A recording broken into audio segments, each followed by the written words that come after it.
I'm going to read you a short article, and then I've got a video to share with you that ties into that article. And surprise, surprise, if you've seen any of my videos previously, it will be about Australian property. So this one's from ArmstrongEconomics.com, and the title of the article is Confidence in Real Estate Crashes in Australia.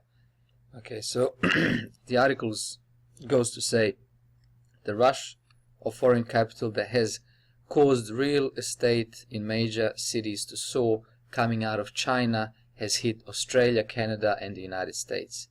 The laws against foreign ownership in Australia have been the harshest in the world. They have confiscated property owned by foreigners and are forcing it to be sold at losses. He is linking to the article on CNBC. There I'm going to include the link to this article and the linked article that shows you the confiscation, or talks about the confiscation of properties owned by foreigners in Australia. The article continues, all of this craziness has resulted in public confidence in the housing market in Australia to collapse. The number of Australians describing property as the wisest place to put their savings has fallen to its lowest level in more than 40 years. This is the report of the Melbourne Institute of Applied Economics and Social Research, which has been asking about the wisest place to store savings since it began its consumer confidence survey in 1974, so 43 years. With cutting off foreign investment, the speculative boom is being taken out of prices. So to me, that says that froth, that you know, the blow off and the excessive amounts paid for housing mainly in Sydney and Melbourne are going to cool off. Now, he did say that the confidence is crashing, and his whole model, Martin Armstrong's model, is economic. He calls it economic confidence model. So when the confidence goes, that's when things turn. I've got another video to share with you. Now, I had some viewers, whether they're subscribers or not, I don't really care. I just want as many people to see these videos, saying, what is the purpose of your channel? Why are you always negative about this? Now, it could be a cognitive bias where I am focusing on finding articles and videos that talk negatively about property. Now, the only positive thing that ever happens is actually the numbers, granted, and the numbers always keep saying, look, last month, Sydney, Melbourne property has risen, on annualized rate, 15-20%. So that is positive. That is the numbers, and that's all that counts, to be honest. Now, but we are looking to be, seeing or trying to predict the future and see where the cycle is going. Because one thing is property going up now, that can stop tomorrow. Or it could go for another 20 years. No problem whatsoever. But most of the news about housing is negative. And it's not surprising, because as you're going to see from this next video I'm going to share with you, and what I talked about before, is the interest rates are going to be the final straw that breaks the camel's back and breaks Australian, and for that matter all the Western world's housing markets. Because in Australia, the current interest rate, the Reserve Bank has it at 1.5%. Now, that's really low. What has actually happened is they were reducing these interest rates. The Reserve Bank, the banks couldn't pass on the saving as much. So the Reserve Bank would cut the interest rate by 0.25%, and the banks would pass on the saving of maybe 18 basis points instead of 25.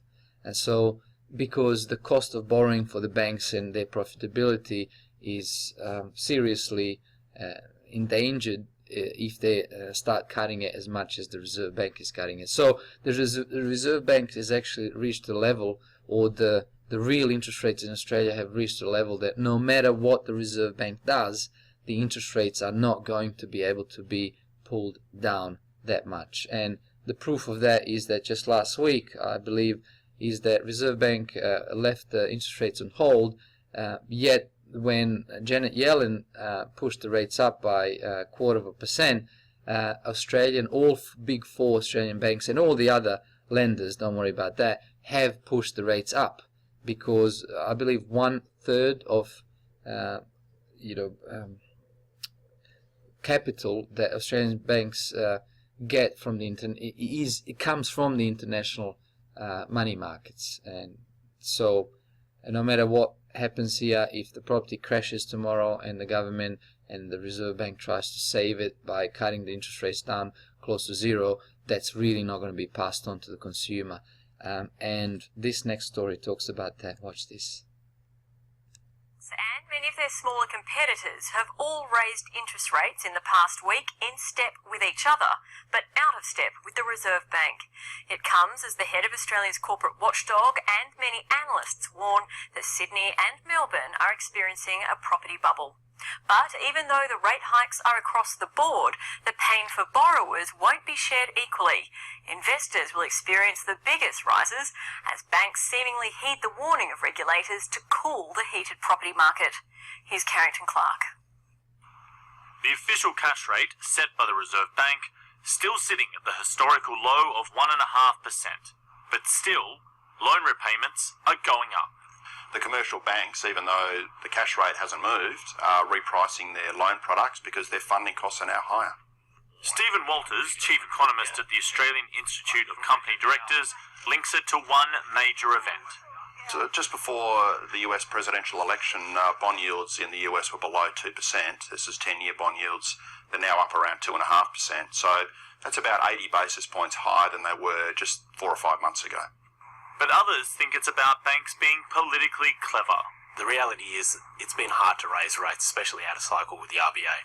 And the politicians are always on the back of the banks, basically, and every time they lift rates, they're very quick to jump on the banks.